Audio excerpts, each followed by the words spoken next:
So I just bought a bunch of Rubik's Cubes from the Cubicle. Alright, this was my last minute purchase here. It is the Chi-E magnetic UV coated 7x7. The reason why I got a new 7x7 is because this is my old one. As you can see, it's all taped up and it doesn't turn. That's because I broke the green center while playing ping pong. The cube is in my pocket. I lunged to hit a ball. I landed right on the cube and it just exploded in my pocket and the green center was beyond repair. So that's why I bought a new 7x7. This is the Dianting in M. As you can see, very slippery. This one's a lot less slippery. Plus it's magnetic, so that's cool. Let's do some first turns. It's pretty smooth. The magnets aren't super strong, except for the ones in the middle layer. Those ones are super strong. But you don't really want super strong magnets in a big cube unless they're in the center, because you kind of want to be able to turn these outer layers. Let's also do a size comparison with my last 7x7. As you can see, it's a bit smaller. So yeah, turns pretty good. I might do a solve on it later. Alright, here's the first cube. Set it up right here. Alright, second cube is actually this card from the Cubicle. Experience world-class cubing. I don't remember what this is. It's the Dian, some kind of Dian 2x2. It's magnetic and it's also UV coated. So again, here's my 2x2. I think it's a Yushin magnetic 2x2. It's pretty good, but it's a little blocky and it gets all locked up. So I'm excited to see what this one is. It's you get it in a box. There you go. You get an accessories box, a cube stand, which is good because I need more of these, and you get the 2x2. It's got that same shiny coat that's on the 7x7. And let's see how it turns. Ooh. I'm not sure if I like that. It's very dry. Maybe if I put some lube in it, it'll be good. We're just going to go for some D&M 37. Good.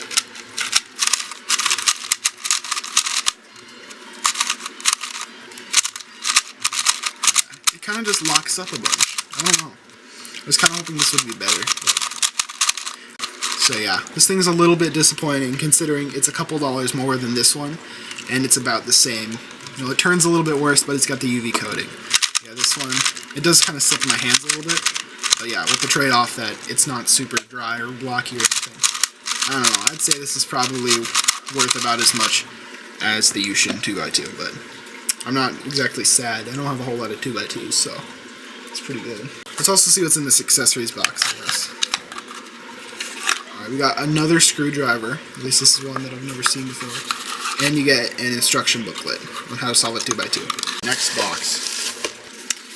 I got a 2x2 mirror cube. Now, I do have another mirror cube here. I actually have two of them. There's another one on my shelf over there, which you can't see, but it broke. Anyways, yeah, this is like a 3x3 mirror cube where each piece is a different shape. So you solve it by height and not by color.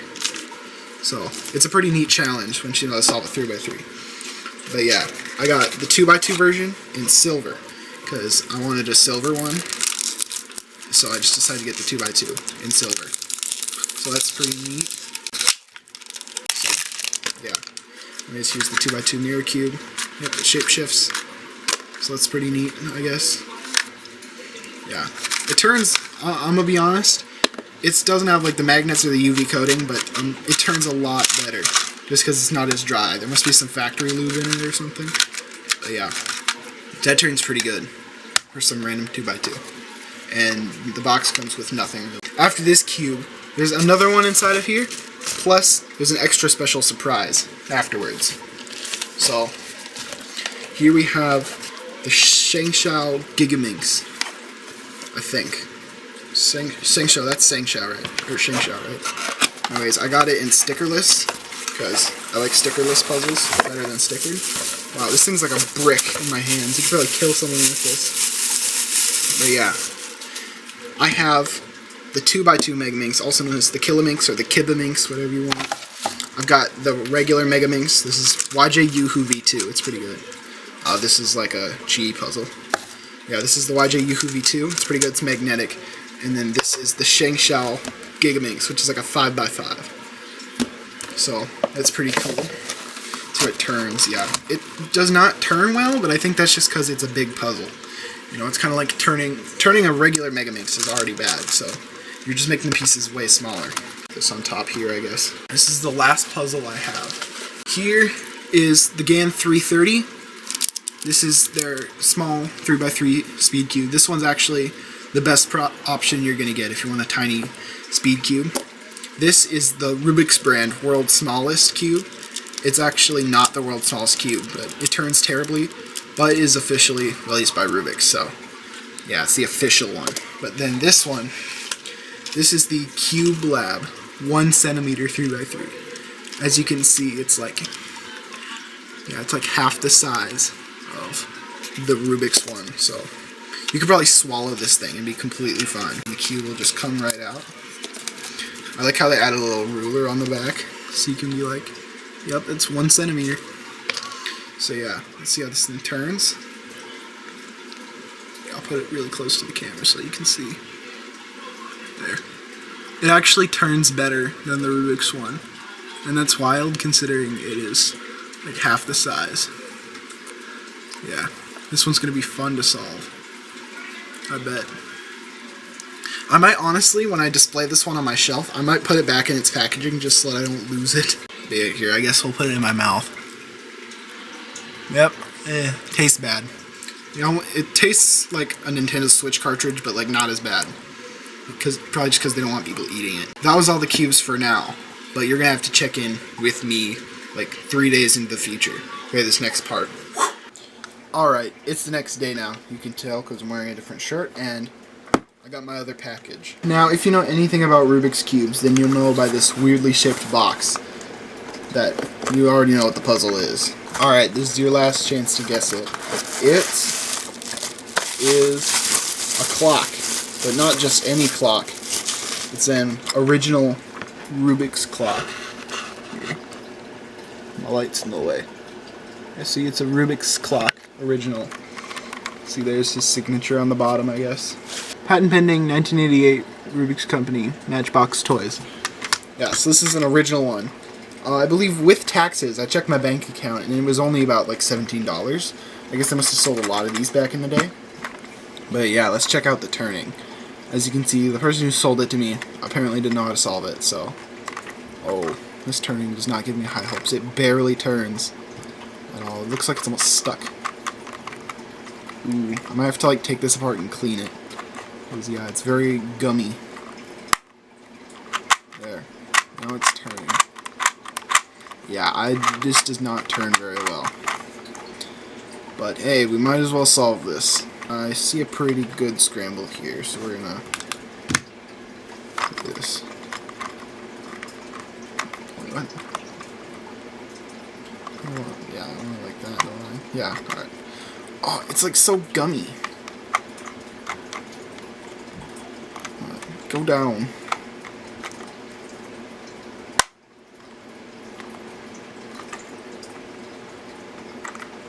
This pin doesn't want to move.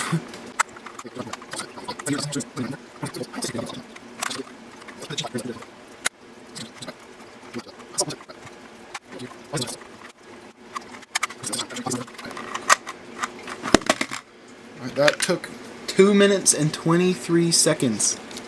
That was like the worst clock solve I think I've ever done. Here.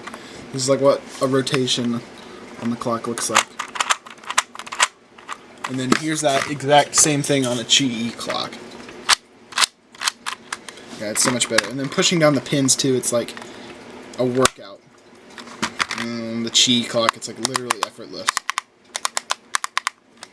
Yeah. So, I don't think this thing is going to be winning any contests against this thing.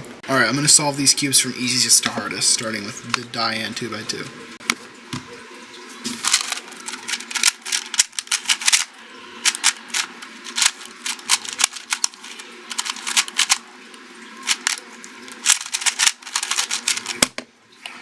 That was just like an average solve for me. This thing is very blocky. I did not really like it that much.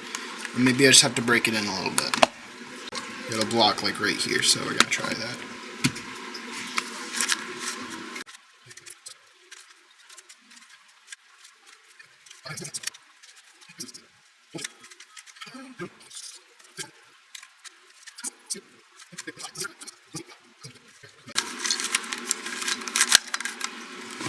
Alright. That was terrible. Just because this stupid thing, it has like pieces that you can confuse with each other. Like here. You see this piece right here? It's the exact same piece, but it doesn't go there. It's so stupid. Kind of have to do like wrist turns on it.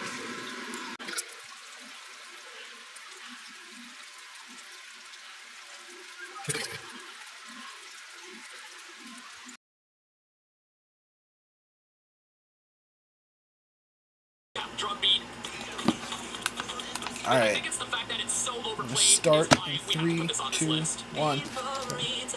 So the writers of this song were like,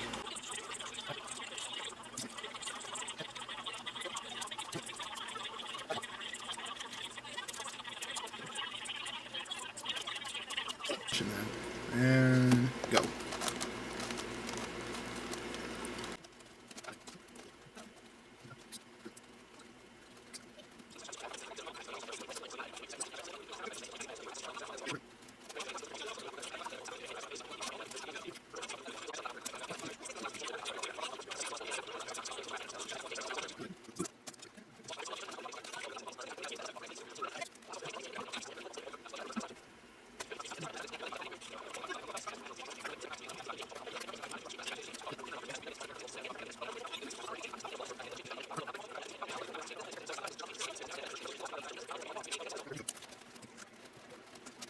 Alright, we're almost done. Crap. No. Alright. I finished it. Here you go. See right here. I finished the Giga Minx. And I stopped the timer a couple seconds late. So it was technically a sub 105. But yeah, I stopped the timer a couple seconds late. Now that I've been solving this Giga Minx for over an hour, this Mega Minx just feels so tiny in my hands. It's actually insane.